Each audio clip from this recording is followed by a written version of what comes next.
तुझ्यासाठी घरचं जेवण आणलंय, तुला आवडतं ना? यात चपाती, भाजी, वरण, भात सगळं. काउंठळ, तुझ्यामुळे, फक्त तुझ्यामुळे आदित्याची ही अवस्था झालीये. हे असं तुझ्या धनीला असं उपाशी झोपवणार आहेस का? हा, यासाठी लग्न केलंस त्याच्यासोबत तू?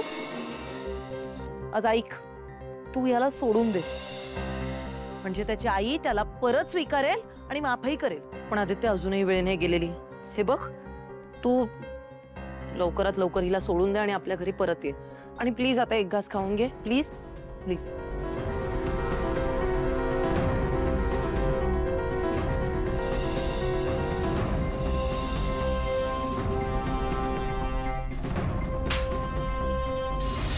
आदित्य, तू हे असं भिकारड्यांसोबतच इथे राहून मरणार. रस्त्यावरच्या कुत्र्यांना तरी जेवायला मिळेल, पण तुम्हाला दोघांना खायला पण नाही मिळणार. आणि तडफडून तडफडून इथेच या मंदिराच्या दारात तुम्ही मरणार.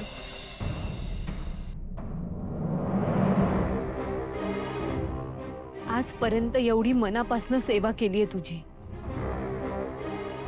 मग माझ्या हातनं अशी काय चूक झाली की ज्याची शिक्षा तू आदित्य सरांना देते?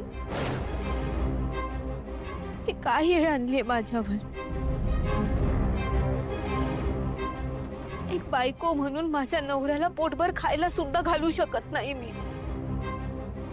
आमच्याकडं ना राहायला जागा आहे, ना खायला अन्न आहे. माझं ठीक आहे, मला सवय आहे या समण्याची. पण आदित्य सरांना या समध्या गोष्टींची अजिबात सवय नाहीये. मी नाही बघू शकत त्यांना ह्या अवस्थेत. आज जर का आदित्य सर उपाशी राहिले तर बायको म्हणून मी अपयशी ठरेन. तूच काहीतरी मार्ग काढ.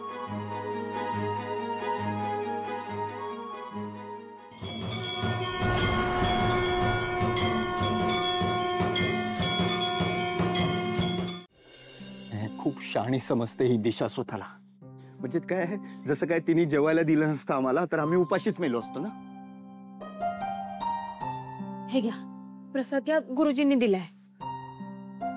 हे घे, तू पण खा. सर नाही, नको, मला भूक नाही, तुम्ही खा. धरा. तुला भूक नाहीये? तू जर खाणार नसेल तर मी पण नाही खाणार. आदित्य सर, प्रसादाला नाही म्हणायचं नसतं. तू कशाला नाही म्हणतेस? बरं ठीक आहे. का?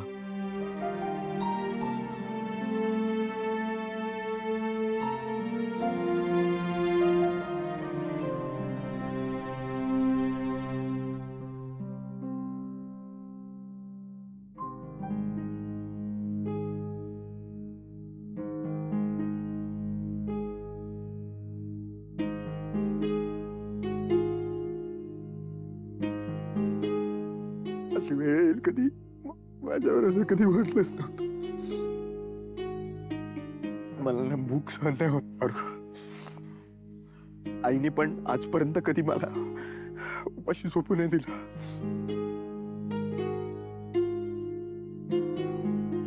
तुला आठवत आहे, मी तुझ्यासाठी 2 दिवस नकळतपणे उपाशी राहिलो होतो. ते व्रत वगैरे काय पूर्ण करायचं, पण तेव्हा तुझ्यावरचा राग होता. तू नको काळजी करू, एक दिवस उपाशी राहिले मी काय मरणार नाही. आदित्य सर, असं काय बी बोलू नका. आपल्याला सुखाचा संसार करायचा आहे.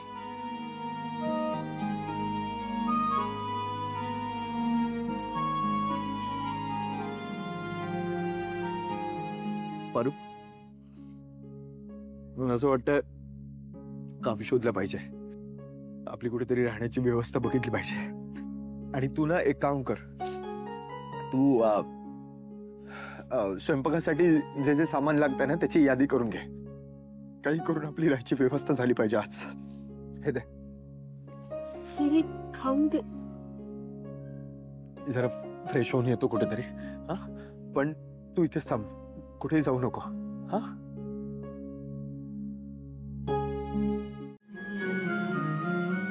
मग काय तुम्हाला पदराला बांधून ठेवू? बांधून ठेव, पत्राला बांधून ठेव मला, पण प्लीज माझ्यापासून दूर जाऊ नकोस कुठे. नाही जाणार. असं वाटतंय कुठल्या तरी वेगळ्याच जगात आलोय. म्हणजे इतके वर्ष मी एका वेगळ्याच जगात जगत होतो आणि हे काहीतरी एक वेगळंच जग आहे. आणि माझ्यामुळे तुझी पण ही हालत झाली.